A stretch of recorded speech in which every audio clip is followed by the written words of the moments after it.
Thursday Night Football. I wish I could tell you this isn't going to be another snooze fest as it was last Thursday, but I cannot guarantee that. This is going to be a rough one, guys. You know, I always try to give each game a best bet, or, if it's NFL, whatever, if there's one game, 20 games, I try to, give you guys the best bang for your buck. It's the only NFL game tonight. It's either pick a side or pick the total. So I guess the total is going to have to be the best bet of the night. Now, I will give that to you. I would say half a unit. I wouldn't go crazy on it. But there's just picking a side. They're both just kind of meandering through the season. I don't know. It's a tough call. But for your total, we're looking at 38.5 points. I would definitely say this is the best. If you're gonna bet a unit, go under the total. These offenses are they're unspectacular at best. I mean, they're just not very good. You got the both teams are just kind of creeping through the season. There's just not much to say about it except, bet smart tonight with this. 3 consecutive Commanders games have stayed under this total.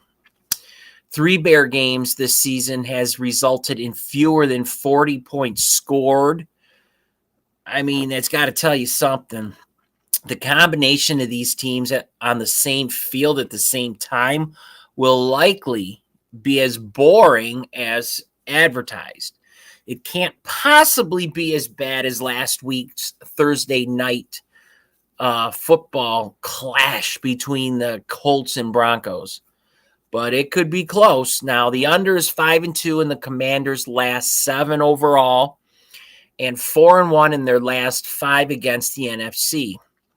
It is also 21-8 in the Bears' last 29 games at home.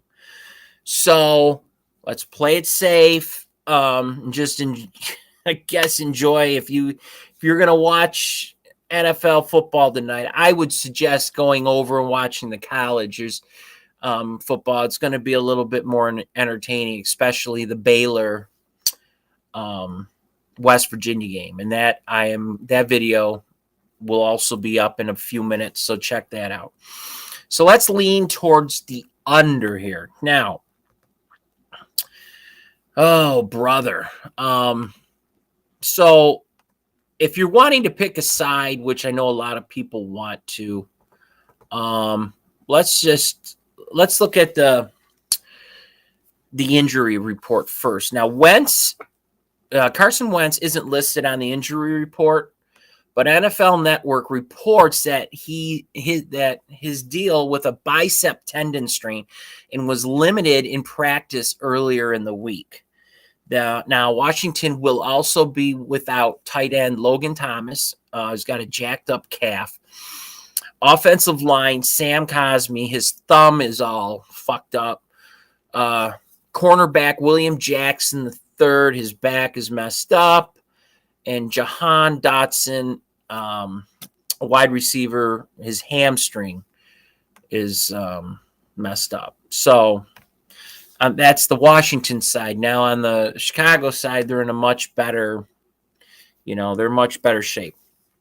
Cornerback Jalen Johnson missed the last game due to a quad injury.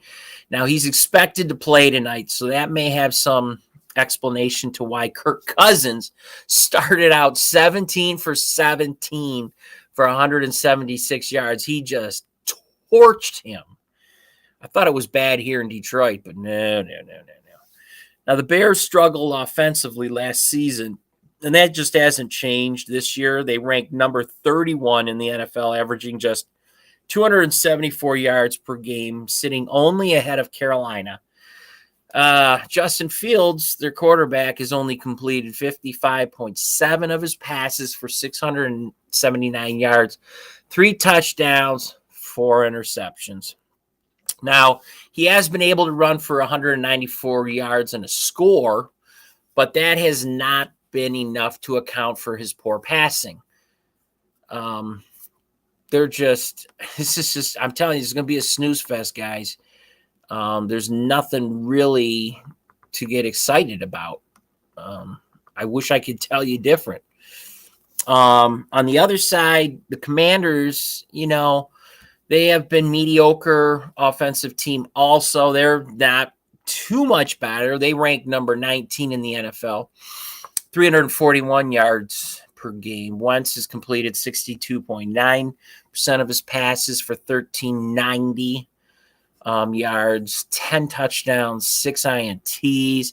Now, his top target's been wide receiver Terry McLaurin, who's caught 19 passes for 326 and a score. So now they're facing the Chicago defense that's 22 in the league, allowing 367 yards per game.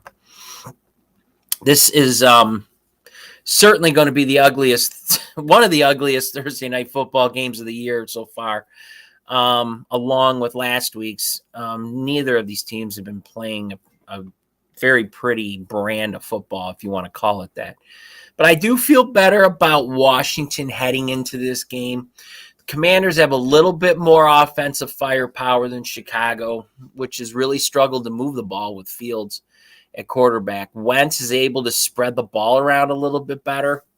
He has a pair of elite wide receivers in McLaurin and Samuel, but they'll score a few crucial touchdowns here or there, giving them just enough to get past a Chicago team that's failed to cover in 9 straight home games against Washington. So if you like trends, there you go. I just don't like the way they're playing. I don't like either one of them. I like the total under 38.5. But if you're going to go, I've seen it, Washington +1, and it's, you always give 3 points to the home team. I can't even believe that Chicago is even favored. I don't even care if it's half a point. But you know how it goes when the home team gets their 3 points. You're looking at Washington +1. So they do seem to like Washington a little bit more here. Even though they are getting that 1 point, but you got to minus the 3 in there for Chicago's playing at home. It's a rough one, but it's there for you to bet on, maybe go half a unit. But just play it safe. It's not worth it. There's so much other stuff to bet on tonight. But if you're a degenerate bettor and you love to get out there and throw some money down to make it interesting, if you're going out with the guys just to watch the game, hey, sprinkle some money down on it. But play smart. Watch for the college football video coming up next. Have a good one, bet safe, and let's cash some tickets tonight.